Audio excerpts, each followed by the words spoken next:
¿Qué tal? Soy el doctor Raúl Arisandraca y a continuación voy a referirme al tratamiento de la diabetes mellitus tipo 2.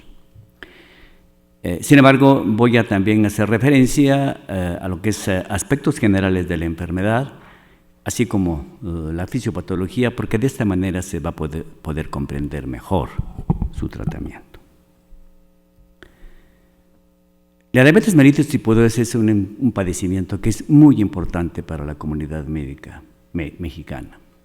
Y lo es por varias razones, pero acá están los que me parecen que son más importantes. Este padecimiento tiene, como ustedes bien lo saben, una elevada frecuencia en nuestro país. Genera graves repercusiones en las personas que lo padecen. Y también genera un alto gasto, gasto de bolsillo, a los propios pacientes, a la familia, y un enorme gasto para los sistemas de salud. La enfermedad no tiene una definición puntual, de hecho habría que enfocarla con una definición conceptual, y hasta podría considerarse como un síndrome. Y es una enfermedad crónica, extraordinariamente compleja, multicausal, y que de hecho agrupa a una serie de enfermedades que generan daño macro y microvascular, pero que tienen como denominador común a la hiperglucemia. Esto es la diabetes, no es nada más la elevación de la glucosa. La enfermedad se ha clasificado en tres tipos. El tipo 1, que se caracteriza por una destrucción autoinmune de las células beta, de las células que producen la insulina, es decir, hay una inflamación de los islotes, una insulitis, y esto es condicionado por un mecanismo de destrucción autoinmune y que conduce a la larga a deficiencia de insulina, a insulinopenia. Esta diabetes es la que pues históricamente se ha conocido como la diabetes infantil. Ahora, casi nadie se refiere a esta forma de diabetes con esta nomenclatura, sino solo exclusivamente como diabetes tipo 1. La diabetes tipo 2, que es a la que nos estamos refiriendo, nos vamos a referir, se caracteriza por una pérdida progresiva de la función y secreción de insulina por la célula beta, y en la enorme mayoría de los casos está propiciada o asociada a resistencia a la acción de la insulina, resistencia a la insulina. Hay otro tipo de diabetes, que es la diabetes tipo 3, que se conoce como diabetes gestacional, y esta forma de diabetes se tiene que diagnosticar entre el segundo y tercer trimestre del embarazo. Y acá se tiene que diferenciar de las mujeres con diabetes que se embarazan a las mujeres que durante el embarazo desarrollan diabetes, que es propiamente la diabetes gestacional. Hay otros tipos de diabetes que tienen causas específicas, como son síndromes monogénicos, como es la diabetes tipo MODY, que es en donde tiene una alteración puntual de genética, rara, pero está perfectamente diagnosticada. En México hay casos publicados. Y la diabetes secundaria al empleo de medicamentos, a pancreatitis crónicas, que se conoce también como diabetes secundaria. Como todas las enfermedades que tienen pues importancia epidemiológica, periódicamente se están haciendo evaluaciones de cómo andan los casos en diferentes grupos poblacionales, y esta información pues está permanente cambiando, desafortunadamente casi siempre en forma ascendente. Y acá hay una información que tiene un poco más de 2 años, y en aquella ocasión se publicó que en el mundo había en ese entonces cerca de 430 millones de personas con diabetes mellitus. Esto fue hace un par de años, como comentaba, y seguramente ahora pues hay mucho más, seguramente más de 450 millones de diabetes, de personas con diabetes. En los Estados Unidos está comparado acá, se anota lo que es el panorama mundial, un dato estadístico de Estados Unidos y por supuesto lo que está ocurriendo en México. En Estados Unidos la frecuencia de diabetes es poco más del 9%, 9.4%, estimando poco más de 23 millones de sujetos con diabetes mellitus. Y en México esto está sustentado en encuestas que se vienen realizando desde hace por lo menos 20 años. Acá se comparan las dos últimas encuestas, la que se realizó en el 2012, en donde existía una prevalencia de 9.2%, en 2018, que es la última, a pesar de todas las medidas que se ha recomendado por los sistemas de salud, y pues esto no está siendo efectivo, porque esto en lugar de disminuir o mantenerse se incrementó. En la última información, la información de la última encuesta, es que en México existe un 10.3% de personas con diabetes y que 8.6 millones de adultos mayores de 20 años pues, tienen un diagnóstico establecido de diabetes mellitus. Sin embargo, hay todavía un número que tal vez se estima que sea cercano al 20% de lo que se conoce como estado prediabético, en donde tienen cifras de glucosa entre normales y cifras de diabetes, y que es un universo que se desconoce. Pero es muy importante porque justamente en ellos es donde habría que tener acciones preventivas y de tratamiento. Existe una gran cantidad de estudios epidemiológicos en donde se han establecido claramente las condiciones que propician la diabetes, los factores de riesgo. Acá están solo 6, y una de ellas es tener una edad mayor a 45 años, hombres o mujeres, familiares de primer grado de enfermos con diabetes mellitus tipo 2, historia de diabetes gestacional, madre de niños macrosómicos, que es decir, más de 4 kilogramos al nacimiento, mujeres con el síndrome de ovarios poliquísticos y obesidad central. Ustedes también saben que la diabetes a partir de la menopausia, a partir de los 45 años, 40 o 50 años, es bastante más común en las mujeres, y entre otras razones, pues seguramente obedece a que, por ejemplo, entre estos 3 factores de riesgo hay 3 de ellos, como es la historia de diabetes gestacional, ser madre de un producto macrosómico o cursar con ovarios poliquísticos, que son exclusivos de las mujeres. Entonces, esto y otras condiciones seguramente explica la mayor frecuencia de diabetes en el género femenino en esta edad. ¿Cómo se diagnostica la diabetes? Esto ha sufrido algunos cambios, y acá están los 4 criterios o los 4 enfoques de diagnóstico. Uno de ellos es tener una glucemia en ayuno, después de 8 horas de ayuno, superior o igual a superior a 126 miligramos por decilitro. Otra es una glucemia 2 horas después de ingerir 75 gramos de glucosa, que tengan una cifra superior a 200 miligramos por decilitro, y esto ha sustituido a la curva de tolerancia a la glucosa que se usó durante decenas de años. Ahora es un poco más simple, una glucosa basal, una carga de glucosa de 75 gramos, y esto evaluarlo a las 2 horas. Otro criterio que pues hace pocos años se incorporó fue la determinación de hemoglobina glucosilada.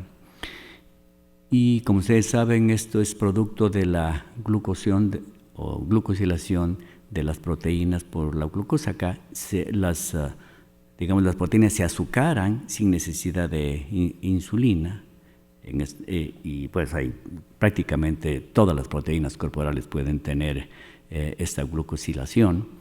Y la hemoglobina, que pues tiene una vida media de 2-3 meses, se glucosila y cuando se mide este porcentaje, pues también es útil para el diagnóstico. Por mucho tiempo solo se estuvo utilizando como método de control, se sigue utilizando así, pero pues actualmente se está empleando como un criterio diagnóstico. Y además lo que yo hago, por ejemplo, es pido cuando una persona tiene glucosa un poco más alta y voy a corroborar que en efecto tenga diabetes o el estado de la glucemia, pues pido las dos pruebas, la glucemia en ayuno, así como la hemoglobina glucosilada. Y tiene que ser, pues, para diagnosticar diabetes, por lo menos 6.5% o más. Otra manera de diagnosticar diabetes es tener una glucosa en ayuno alta, muy alta, más de 200, una sola muestra, o bien que el paciente se presente con una crisis hipoglicémica, cetoacidosis o coma hiperosmolar. Si ustedes ven en la diapositiva hay dos asteriscos que indican que esto se tiene que corroborar, la glucemia en ayuno mayor a 126 y la hemoglobina glucosilada, por lo menos en más de una ocasión, y que tengan que tener entre las tomas de muestras por lo menos un día de diferencia. Lo que comentaba el estado prediabético. La prediabetes, por mucho tiempo se empleó esta denominación para sujetos que justamente tenían esto, que no reunían los criterios de diabetes, pero que tampoco tenían glucosas normales, y se abandonó el término porque se pensó, se asumió, se entendía que se sentenciaba a los pacientes a que iban a desarrollar en un futuro diabetes. Se dejó de utilizar el término. Sin embargo, existen pacientes de este tipo. Actualmente se ha retomado y creo que es muy importante porque justamente en estos pacientes tal vez sea de los mejores escenarios para prevenir, para ejercer acciones de prevención y que no vayan a desarrollar diabetes. La diabetes, como ustedes bien saben, tiene complicaciones agudas y complicaciones o secuelas crónicas. Entre las complicaciones agudas son la cetoacidosis y estado hiperosmolar, pues muy bien conocida por ustedes y a la cual no vamos a referirnos. Y las complicaciones crónicas, que son el daño macro y microvascular, es decir, aterosclerosis y microangiopatía.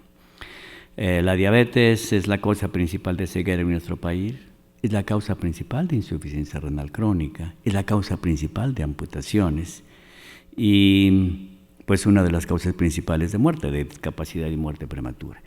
Si ustedes, por ejemplo, analizan esto en algunos escenarios, para un cardiólogo la causa principal de muerte es la enfermedad cardiovascular, para un endocrinólogo la causa principal de muerte es la enfermedad cardiovascular, pero es condición de enfoques nada más, porque cuando hay infarto la comorbilidad es diabetes. Entonces, de una u otra manera, la diabetes es, si no la principal comorbilidad, sí la principal causa de muerte en nuestro país. Importante. Ahora, en relación a la fisiopatología, a la patogenia de la diabetes, por mucho tiempo pues solo se atribuyó al páncreas, esto es histórico.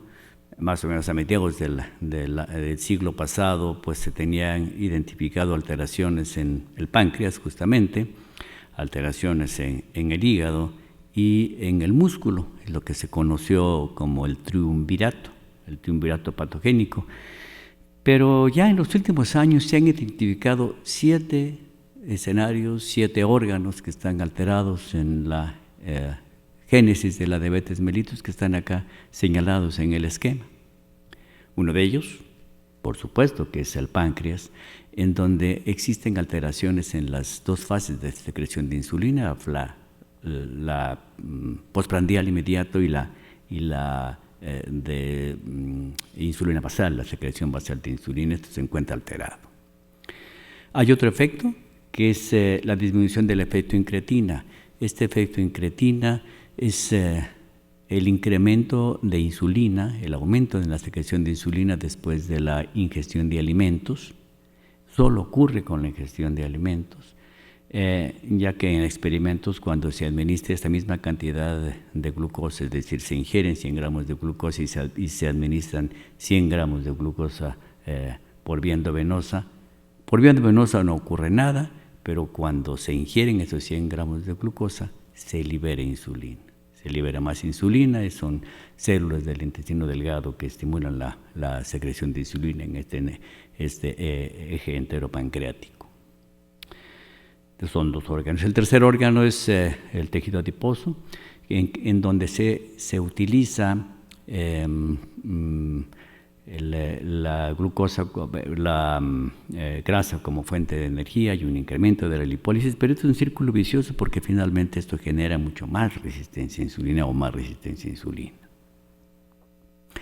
Uno de los últimos mecanismos que se ha encontrado alterado en la diabetes es el incremento en la reabsorción de glucosa por el riñón. Es decir, en diabetes, en lugar de que se eliminara más, como uno supondría que debía de hacer, eliminar más glucosa por vía renal, la diabetes hace exactamente todo lo contrario. En el túbulo proximal se absorbe la glucosa. Entonces, el riñón es otro órgano que está participando. El ya muy conocido efecto de disminución de acción de la glucosa a nivel muscular, lo que pues es buena parte de la esencia de la resistencia a insulina. También otras células del páncreas, que es las células alfa, tienen un incremento en la secreción del glucagón y esto genera más hiperglucemia. Un órgano importantísimo es el hígado.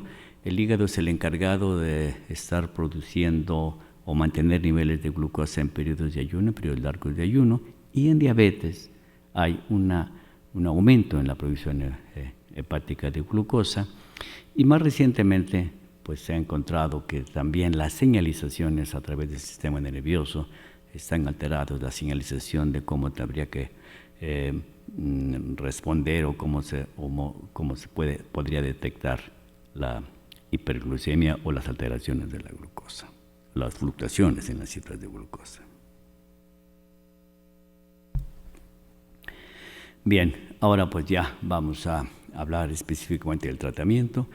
Y acá lo complejo, recuerden que comentaba que es una enfermedad crónica. La diabetes requiere tratamiento permanente, requiere atención permanente. Eso es algo de lo que más difícil tiene el tratamiento de la diabetes. Y estos son los ejes principales. Uno de ellos es los cambios de estilo de vida, que es la dieta y el ejercicio físico, y son elementos muy importantes para controlar la glucosa, para prevenir en estados prediabéticos que pueda desarrollarse un estado claro de diabetes. Pero el problema que existe es que estos estilos de vida no son fáciles de seguir. Ha habido estudios en donde se han comparado con medicamentos, por ejemplo con metformin, y son prácticamente iguales en eficacia para mejorar la glucosa, pero un porcentaje significativo no sigue bien la dieta o no hace ejercicio físico. Tanto dieta como ejercicio físico es conveniente que se tenga, sobre todo en dieta, alguna orientación nutricional, que el paciente adopte la dieta a sus estilos de vida, y creo que pues sería el mejor ejemplo, porque es una dieta que debe seguirse por tiempo indefinido. Y ejercicio físico, bueno, lo que se ha recomendado es que sea un ejercicio aeróbico y que sea por lo menos de 30 minutos cada tercer día. Medicamentos que a continuación voy a referirme, y eventualmente insulina. Ahora, ¿qué vamos a perseguir con el tratamiento? Pues son los objetivos, las metas de control, y acá se señala a lo que tendríamos que aspirar. Es decir, tener una glucemia en ayuno entre 80 y 130 miligramos por decilitro, una glucemia postprandial que oscila entre 140 o 160 miligramos por decilitro, pero pues pocas veces se está acudiendo a un laboratorio para ver una glucemia postprandial, y lo que en general se emplea es la glucosa capilar, y en general en glucosa capilar hay la propuesta que debe ser hasta 180 miligramos por decilitro a las 2 horas. Glucemia postprandial, 2 horas, 180 miligramos por decilitro. Lo que comentaba, una hemoglobina glucosilada menor a 7%, pero hay la propuesta desde hace unos 2-3 años de tener un enfoque menos glucocéntrico, es decir, no estarse enfocando exclusivamente a cifras de glucosa, sino pues a todo lo que está vinculado con la diabetes, que por ejemplo el síndrome metabólico es el mejor ejemplo, que tienen efectos bidireccionales, por poner el ejemplo de obesidad. Si controlas la obesidad o controlas el peso, mejora la hipertensión, mejora la diabetes. Si empeora el peso, empeora la hipertensión, empeora la diabetes. Entonces, ahora se está extendiendo las metas de control, y pues idealmente uno tendría que tener un peso adecuado, habría que tener un control de la dislipidemia y una presión arterial hasta 140/90, menor a 140/90, de manera que no solo son las cifras de glucosa, sino también son los otros elementos, como son, de hecho, el componente del síndrome metabólico: control de hipertensión arterial, mejoría de la dislipidemia o control de la dislipidemia, y tener un peso pues lo más cercano a lo normal o adecuado. Esto que está acá es muy importante, que es de hecho muy relacionado a lo que comentaba del enfoque glucocéntrico. Esto se propuso por la Asociación Americana de Diabetes y por la Federación de Diabetes Europea, y es una propuesta que me parece muy trascendente, muy importante, y que bueno, seguramente, y que tendrán que tomar ustedes en cuenta. Acá es individualizar el tratamiento en los pacientes.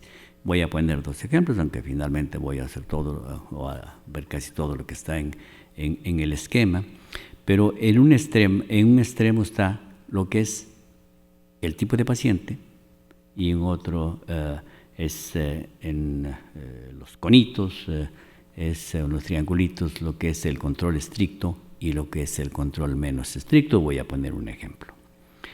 Si el enfermo acaba de diagnosticarse, acá sí es muy importante tener un control estricto.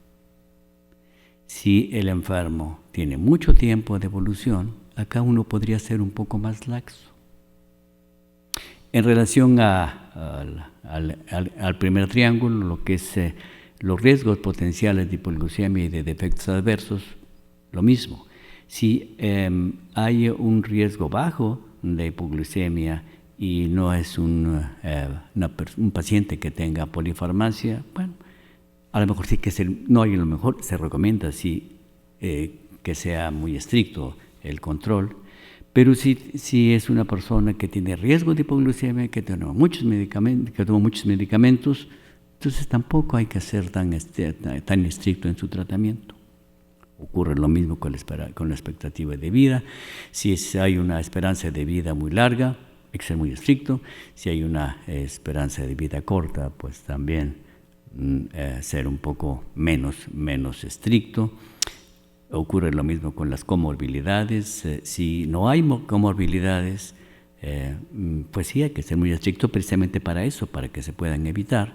Y si tiene muchas comorbilidades, pues no hay que ser tan exigente en ese control de la glucemia.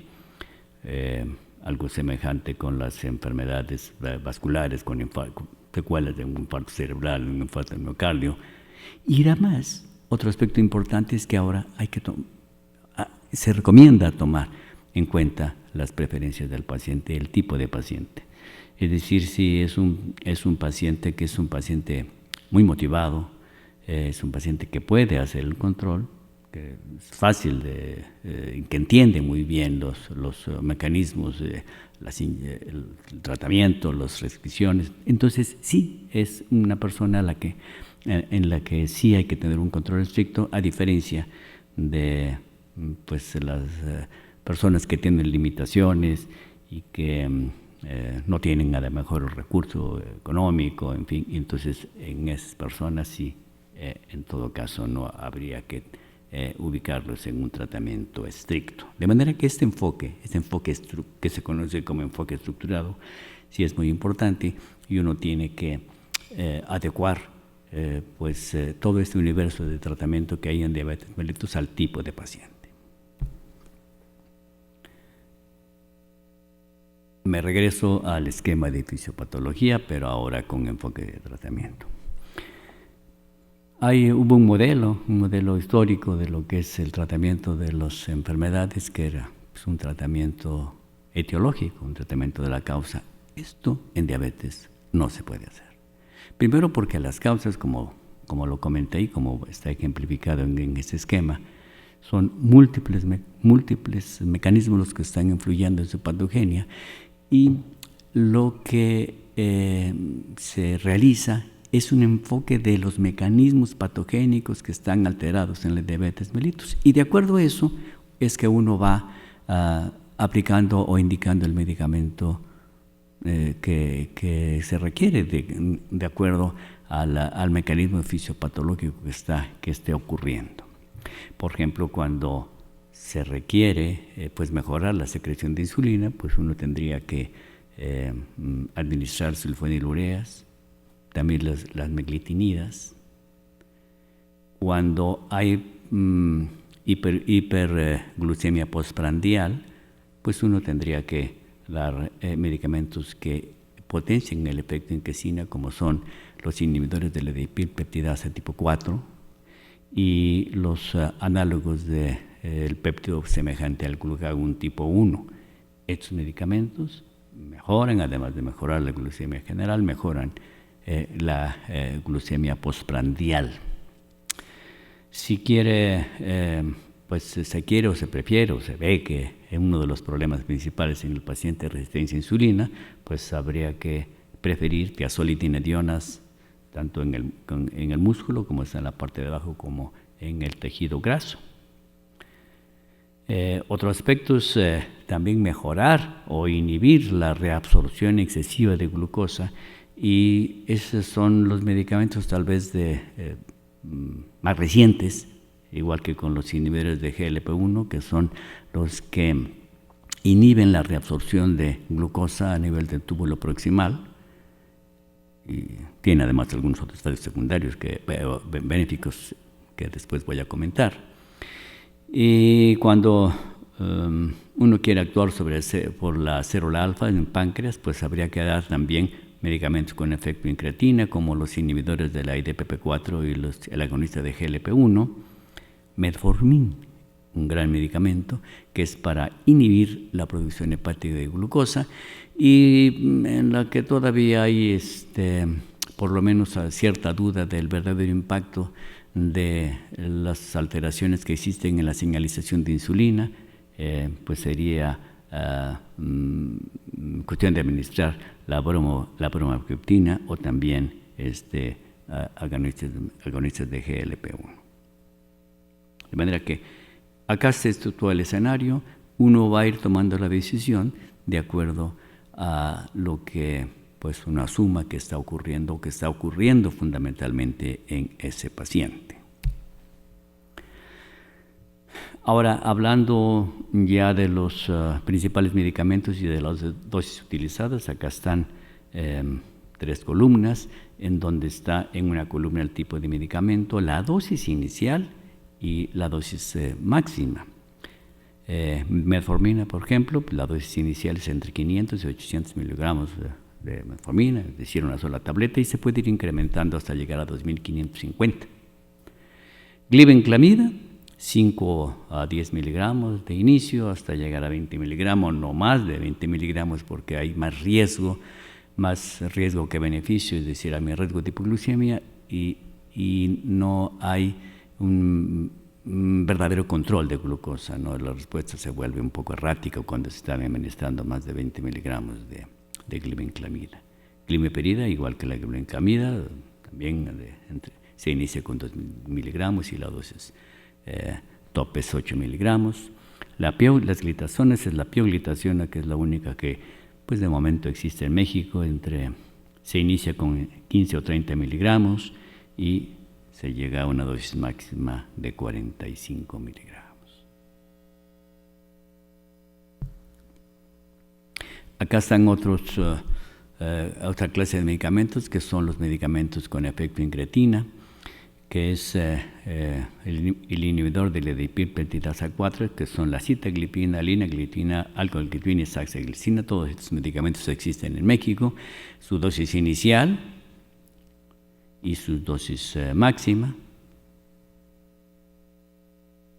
Los agonistas de GLP-1, que son de hecho pues, medicamentos que funcionan prácticamente igual que los inhibidores de la DPP4, solo que pues con un mayor efecto. Y estos medicamentos, pues lo que la característica es que pues todos son inyectables, aunque la semaglutida, y hay algunos estudios de una semaglutida oral.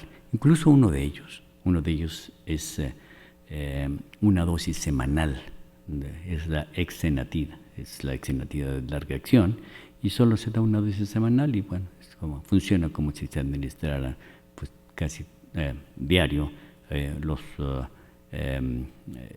inhibidores de la IDPP4. Los medicamentos que inhiben la reabsorción de glucosa por el túbulo proximal están en esta columna, que son 3 en México: la canaglifosina, la empaglifosina y la dapaglifosina, con sus dosis iniciales y con sus dosis máximas.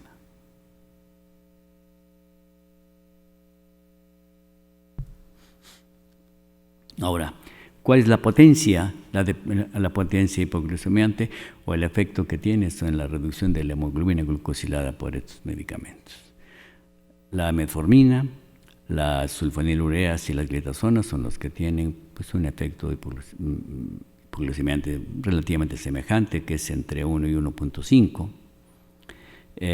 Y los siguientes que están en la parte de abajo, los inhibidores del cotransportador de glucosa, de sodio glucosa, un poquito menos, entre 0.7 y 1, y los menos potentes son los inhibidores de la dietilpeptidasa 4.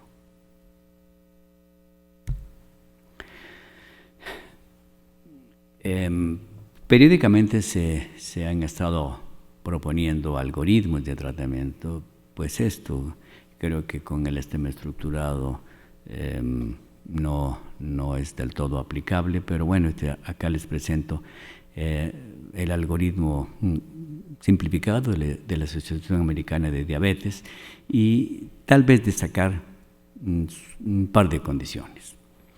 Uno de ellos, que todos los algoritmos o todas las propuestas de tratamiento recomiendan como tratamiento inicial metformina. Y otra aportación importante de este algoritmo es que sí, de ahí se va ascendiendo a tratamiento doble, a tratamiento triple, de acuerdo a la respuesta, aunque en este algoritmo, los algoritmos casi siempre los circuitos son a los 3 meses, yo creo que hay que hacerlo antes. Esto dependerá de las cifras de glucosa y la respuesta al tratamiento, pero además de que la metformina es el tratamiento inicial, si el paciente tiene una hemoglobina glucosilada superior a 9, uno puede iniciar con tratamiento doble. Es decir, metformina con sulfonilurea, trazolidiniona, como si fuera que sería escalar, pero en lugar de irlo haciendo paulatinamente, se puede iniciar si las cifras de hemoglobina glucosilada es mayor con dos medicamentos. Ahora, hay otros efectos que son adicionales de los medicamentos que regulan la glucosa, que controlan la glucosa, los antihiperglucemiantes, los hipoglucemiantes. Descenso de peso, que lo tiene la metformina, los inhibidores de la IDPP4, los inhibidores el cotransportador de sodio-glucosa, de glucosa-sodio, los agonistas de GLP-1. Sí tienen efecto en el peso. Había que preferir a estos medicamentos a los pacientes que están en sobrepeso.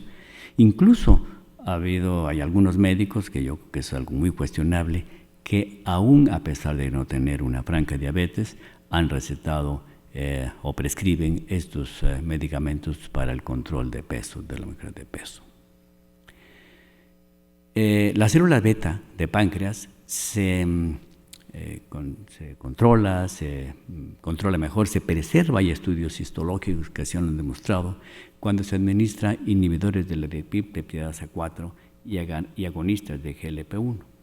Tendrían pues una mejor función a largo plazo del páncreas. El páncreas, que decir, son personas o pacientes que tal vez no vayan a progresar a la aplicación de insulina. Pero hay otros dos efectos adicionales. Por ejemplo, los inhibidores del sodio, de la sodio-glucosa, el transporte de sodio-glucosa en el riñón, preservan la función renal. Es decir, la declinación que eventualmente puede ocurrir en diabetes hacia disminución de la función renal e insuficiencia renal, el riesgo de disminución se disminuye de manera significativa con los inhibidores de sodio-glucosa, del transportador de sodio-glucosa. Y este transportador también tiene efectos benéficos en riesgos cardiovasculares. Los pacientes que están recibiendo estos medicamentos mejora la función ventricular, la insuficiencia cardíaca tiene mejor pronóstico o aparece con menos frecuencia recurrencias de insuficiencia cardíaca, y lo mismo está ocurriendo con los agonistas de la glucosa del GLP-1, ¿no? del péptido parecido a glucagón tipo 1. Estos medicamentos, incluso al igual que los que están en el primer renglón, pues se han estado usando incluso en pacientes que no tienen diabetes. Eso se tiene que tomar en cuenta. Bueno, y pues uno va progresando, incrementando la dosis paulatinamente, de acuerdo al paciente, en fin. Y pues cuando no se logra el control de diabetes, pues entonces uno tiene que mirar a tratamiento con aplicación de insulina, pero pues esto es todo un universo. Solo le presento acá pues el efecto de la insulina rápida, que es a las 2 horas, el ultra rápida, que es a las 2 horas, el de la rápida entre 2 y 4 horas, insulina intermedia, insulina prolongada. Habría que hacer todas estas combinaciones para prescribir la insulina. Y algo que pues ha sido aspiracional es que se pudiera tener un efecto parecido a lo que funciona en páncreas, y esto no ha sido posible. No se ha podido replicar a cabalidad la función del páncreas, de manera que, bueno, con estos esquemas, con estas diferentes formas de aplicación, pues se pretende tener una respuesta lo más parecida a lo que podría ser un páncreas funcional. Pero la diabetes o el tratamiento con insulina requeriría otra plática, otra presentación.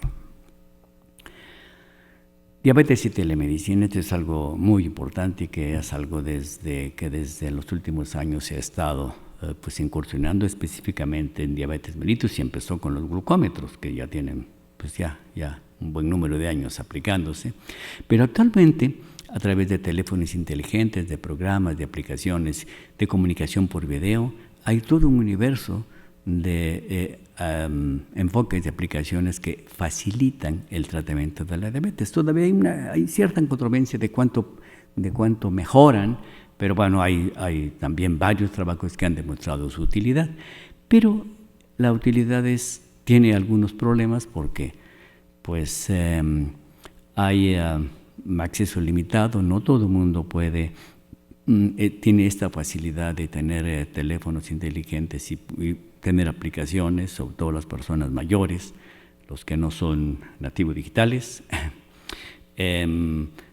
También esta comunicación a distancia puede generar errores del paciente y del propio médico, y sin duda la relación médico-paciente es de baja calidad. De manera que hay que tomar en cuenta todo esto. Existen estos dispositivos, existen los relojes que toman la glucosa, en fin, pero bueno, esto no es aplicable a todos los pacientes, y bueno, pues habría que individualizar. Volvemos a lo mismo, tratamiento estructurado.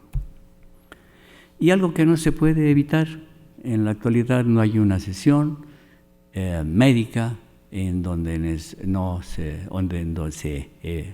hable o se evite hablar del coronavirus, del COVID-19.